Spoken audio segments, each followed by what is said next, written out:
Bueno, lo que nosotros estamos haciendo hoy en Montevideo es la instalación de 4 plantas de clasificación como una de las maneras de generar empleo y empleo de calidad en condiciones dignas, transformando las condiciones de trabajo de clasificadores que trabajaban en vía pública en sujetos de derechos, los cuales obtienen a través del trabajo en las mismas un salario mínimo nacional y reciben el producido por las ventas de los productos que clasifican.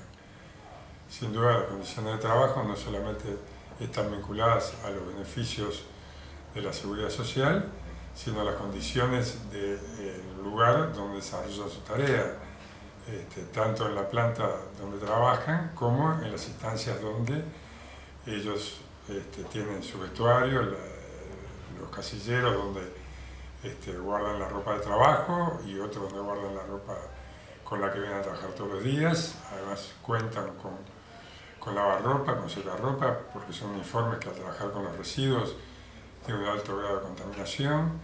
Por supuesto, duchas con agua caliente, como corresponde. Y bueno, creemos que todo eso, sin duda, es un cambio sustantivo en la vida de cualquier trabajador, y mucho más si pensamos que ellos antes desarrollaban tareas a la intemperie, ¿verdad? ¿Cómo surge este proyecto?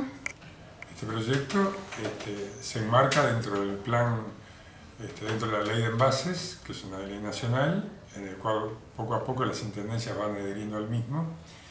Y gran parte de este proyecto es financiado por el plan de gestión de envases, que se constituye con el aporte de todos aquellos que generan envases que son reciclables. La ley los obliga a un aporte, y con ese aporte luego se constituye un acuerdo con las intendencias locales, con el MIDES y con el Ministerio de Vivienda y Ordenamiento Territorial.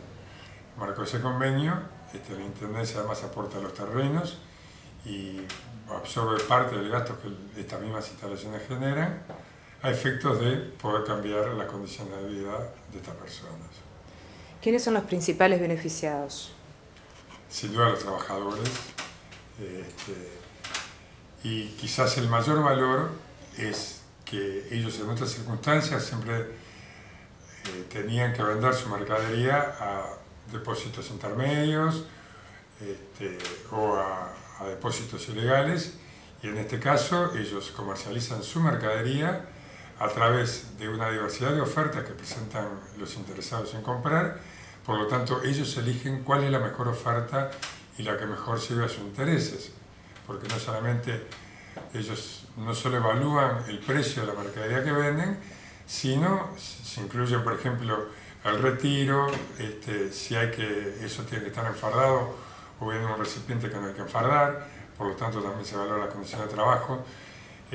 Nadie se queda con el plusvalor del trabajo de ellos. Creemos que pocos trabajadores tienen esa oportunidad, más allá de que, si bien aún el ingreso no supera lo que ellos obtenían inicialmente, no tenemos duda que con el recorrer de los meses y la adhesión de la población a la clasificación domiciliaria de los residuos, estos van a seguir mejorando sustantivamente. Por último, en pocas palabras, quisiéramos saber cuál es tu papel en este proyecto. Bueno, la Intendencia de Montevideo, como sucede habitualmente, transversaliza dentro de la misma con los actores involucrados.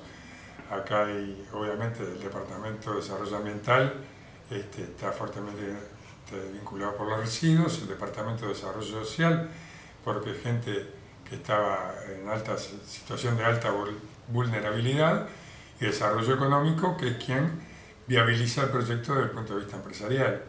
En este caso, bueno, asumimos la responsabilidad política a solicitud de la intendenta de llevar adelante conjuntamente con los otros departamentos este programa. Muchas gracias.